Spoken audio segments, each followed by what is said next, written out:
పవన్ కళ్యాణ్ ఎట్టి పరిస్థితుల్లో 2024 ఎన్నికల్లో గెలిచి అసెంబ్లీలో అడుగుపెట్టాలనేది తన ధ్యేయము.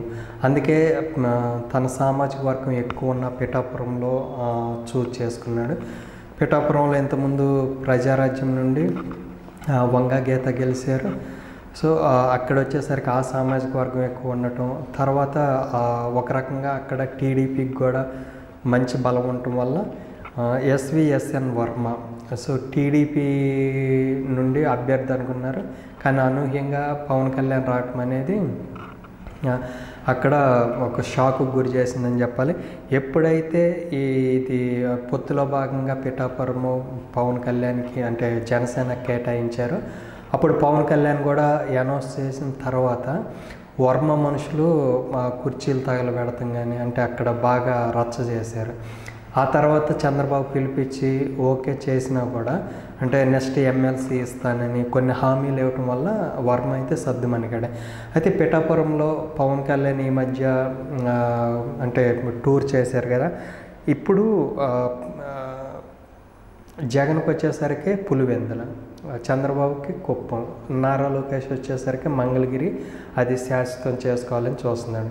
సో ఇటు వచ్చేసరికి జనసేన నుండి పవన్ కళ్యాణ్ ఇంతకుముందు గాజువాక భీమవరంలో నిలబడినా అక్కడ వర్కౌట్ కాలేదు.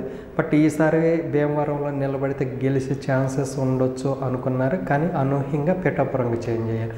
సో ఇక్కడ పిఠాపురం టూర్లో నేను ఇంకో 15 ఏళ్ళు ఈ నియోజకవర్గాన్ని వదలను అనిపించారు. అంటే అక్కడ ఎస్విఎస్ఎన్ వర్మకైతే ఇంకా రాజకీయంగా పిఠాపురం వదిలేసుకోవాలి.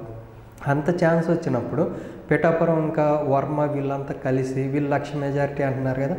ఒకవేళ గెలిస్తే వర్మ రాజకీయ భవిష్యత్తు అనేది సమాధి అవుతుందని ఈ తరుణంలో పవన్ కళ్యాణ్ని గెలిపిస్తాడా దగ్గరుండి, లేకపోతే తన రాజకీయ భవిష్యత్తుని పనంగా పెట్టి పవన్ కళ్యాణ్ని గెలిపించి అసెంబ్లీకి పంపిస్తారా?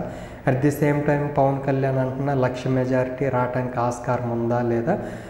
ఇక్కడ జనసేనకి టీడీపీ ఎంతవరకు సపోర్ట్ చేస్తుందో లేదో చూడాలి. ఎందుకంటే ఇంతకుముందు వర్మకి టికెట్ అయినప్పుడు ఇండిపెండెంట్గా కూడా నిలబడి గెలిచిన సత్తా ఉంది.